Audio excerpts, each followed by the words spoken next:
Het Simmerblomke. Ik sta in Kalm en ik heb er een prachtig boeket van Yildiz Bloemenboutique uit de Westerijn. En dit is voor Aukje, want Aukje die heeft al 2 hoornvliesoperaties achter de rug. Nou, haar dochter Pietje die heeft dus een mailtje gestuurd. Ze maakt eigenlijk nog wat rustiger rond, maar ja, dat kan ze net zo goed. Dus dacht, nou, dan moeten we maar even verrassen met een opkijken en haar op het hart drukken dat ze toch echt wel even rustig rond had. Dus we zullen even zien als ze thuis is. Wacht. Ja, daar komt al iemand op. Ah, goeie. Goedemorgen. Is dit Aukje? Aukje, ja. Hallo. Dan ben wij aan een goeie adres. Nou, dat zijn we wel even. Ik heb een mooie verrassing voor jou. Nou, dat ligt erop. Goeiedag, waar heb ik dan op te danken? Nou, iemand had een mailtje naar je thuis gestuurd en die vertelde je bent opereren om een eigen. Ja, ik ga naar hoornvlieskring. Ja, en eerst een 10 dagen en toen nog doorregen. En dat is nu nog 4 weken in. En dat gaat heel best. En ik ga Thomas en het ziekenhuis.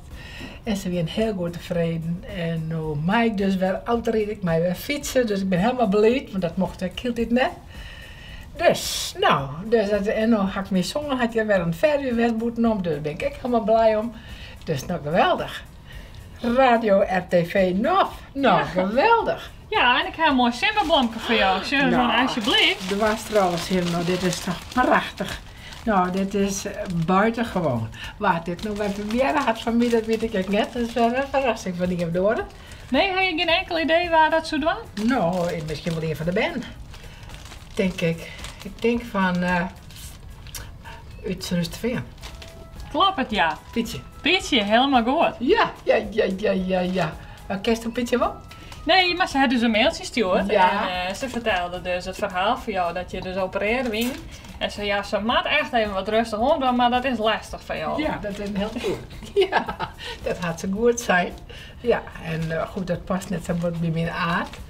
Maar goed, ik ben alweer heel blij dat ik bij Safir ben.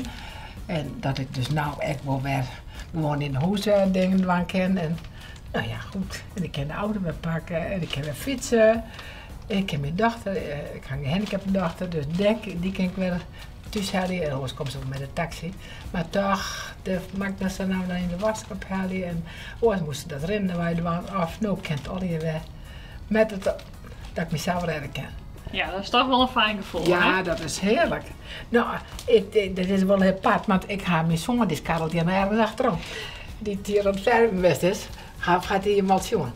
Nee, dat denk ik net. Nee, bij je krijgt daarin misschien dat dat een jongen heeft, maar Ja. goed is het dus net jongen. Het moest een verrassing worden natuurlijk, hè?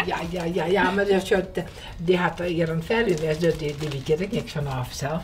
Maar dit is toch uniek. Nou. Maar goed, dan ga ik ook mooi praten. Dan komt al hier voor de radio vanzelf, RTV Noord. Nou, het is wel duidelijk dat je er blij mee bent. Ik vind het schitterend en ik hoor heel wat van Blom. En ik vind het wel heel ongerustelijk. Ik heb een hele speciale dag is, ik nou weer. Dit is de derde van mijn man. Dus dat is Tom Jelien. Nou, dat is helemaal... Dat is toeval, ja? Dat is toeval. Ja, maar ja goed, voor mij dat wel iets speciaals. Ja. Nou, heel hartelijk bedankt. Wist ik iemand die wel een simmerblomke verzinnend? Jou het on u stroog. Mail de namen en reden van die persoon die sto verrassen worst naar simmer@rtvnof.nl. Het Simmerblomke.